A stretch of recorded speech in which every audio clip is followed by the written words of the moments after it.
Ɲasibe ni ale Togo jamana ɲɛmɔgɔ ye o willa ka se Mali kɔnɔ yan nɔ walasa Côte d'Ivoire jamana olu ka findigila ka minnu minɛlen do yan nɔ olu bɛ se ka labila. Jatigɛwale taba fila mun kɛla tɛnɛndo sufɛ ka dugu jɛ tarata donna Al-Qaïda ale kɔni bɔra ka fɔ ko ale kɔni ye ni baara ninnu kɛ. An sɔngo ye taji feerela kamalen dɔ o kɔni bɔnɛla a nin na. An balima an bɛna ni kibaruya ni walanwalaw ye bi don kibaru kɔnɔna la.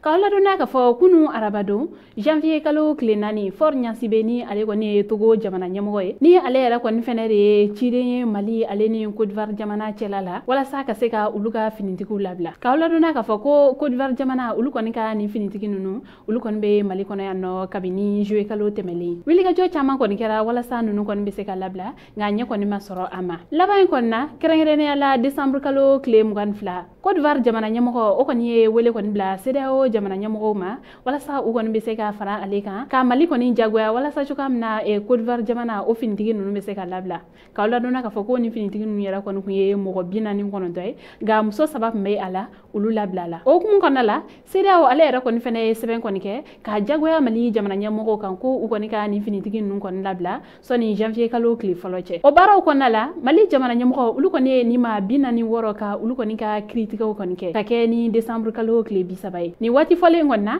a kɛra maa caman kɔni kɔnɔ ko critique in kɔni kɔfɛ ko ni maa kofalen ninnu kɔni ko u bɛna labila o nɔkalama yɛrɛ bɛɛ la. Sabula CEDEAO mɔgɔw olu kɔni kun kɛlen bɛ ka a jagoya Mali jamana kan ko u ka ni finitigi ninnu labila sɔni janvier kalo o tile fɔlɔ yɛrɛ cɛ. O critique in senfɛ Mali critikɛlaw olu kɔni ye ni maa 46 ka olu kelen-kelenla kɔni bɛɛ lajɛlen ɲangini san 20 kaso ye ko wa o tɛmɛlen yɛrɛ kɔni kɔfɛ ko amani dɔ kɔni dara u kunna ni o ye $1,000,000 u maa kelen-kelen na wa o yɛrɛ fɛnɛ kɔfɛ muso 3 minnu kɔni bɛ ni olu kɔni kun labilala ko u kɔni ye ɲangili bere min kɔni da u kunna ko o ni fagali le ka kan ko ale ni sefa wari o $1,000,000 a maa kelen kunkɔrɔ walasa ni finitigilakan ninnu olu ka labilali o bɛ se ka teliya Fort Ɲasibe ale kɔni ye a senfa tuguni ka se Mali kɔnɔna la arabado janvier kalo tile 4 walasa ka fɔ ka bɛn kɔni ɲini Mali jamana ɲɛmɔgɔw fɛ u ka se ka finitigilaka maa 46 ninnu ka u labila. Mali jamana ɲɛmɔgɔ colonel Assimi Goïta fo ka taa se premier ministre ma ale ni ministre caman wɛrɛ fo ka taa se Mali maaba wɛrɛw ma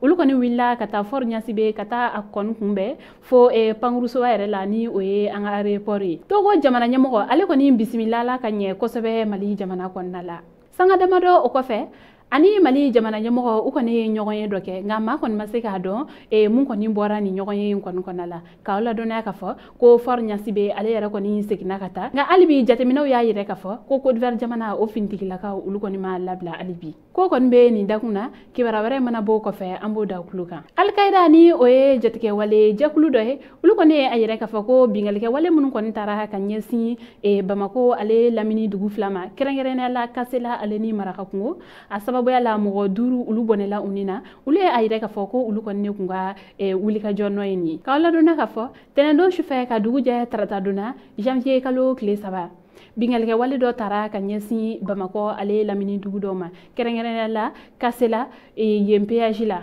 K'aw ladɔnniya k'a fɔ o yɔrɔ kofɔlen in na yen nɔ maa 3 olu bɔnɛla u ni na o maa 3 nin na eaux et forêts dɔ kun b'a la ale ni duguden 2 ko wa o waati kelen yɛrɛ kɔni fɛnɛ la Marakakungo sapeur pompier olu kɔni daga yɔrɔ min kɔni bɛ yen nɔ jatigɛwale taba ninnu kɔni u ye bingalikɛwale fɛnɛ ta ka ɲɛsin olu ma. K'aw ladɔnniya k'a fɔ ko nin ko ninnu kɔni bɛɛ lajɛlen kɛla sanga kelen kɔnɔna la. O hukumu kɔnɔna la Mali finitigilakaw olu kɔni ye u senfa ka se nin yɔrɔ kofɔlen na walasa ka se ka dɛmɛ don mɔgɔw kɔni ma nka k'aw ladɔnniya k'a fɔ nin jatigɛwale taba ninnu kɔni ko ninnu kɔni kun bɛ moto dɔw de la ko wa u tatɔla yɛrɛ u kɔni taara ni